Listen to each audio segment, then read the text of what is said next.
আসুন আমরা সরাসরি কোরআন থেকে শুনি, কারণ কোরআন থেকে শুনলে বরকত বেশি না কম? আরো জোরে বলেন, বেশি না কম? এটা এমন একটা কিতাব যে কিতাবে কোনো ভুল নাই। আছে? সন্দেহ আছে? সংশয় আছে? মুত্তাকিনদের জন্য এই বইটারে হেদায়েতের কিতাব করে নাজিল করলো কে? যালিকাল কিতাবু লা রাইবা ফি হুদাল লিল মুত্তাকিন।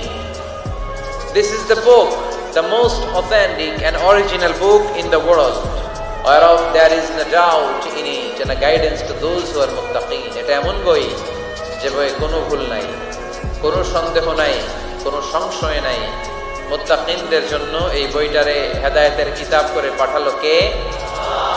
আবার আল্লাহ বলেন, কিতাবুন আনজালনাহু ইলাইকা লিতুখরিজান নাসা মিনাজ যুলুমাতি ইলান নূর। নবী হে, এই কিতাবকে আমি নাজিল করেছি অন্ধকারাচ্ছন্ন মানুষগুলোকে আলোর পথ দেখাতে, বামপন্থী গুলারে ডানপন্থী বানাতে, জাহান্নামী গুলারে জান্নাত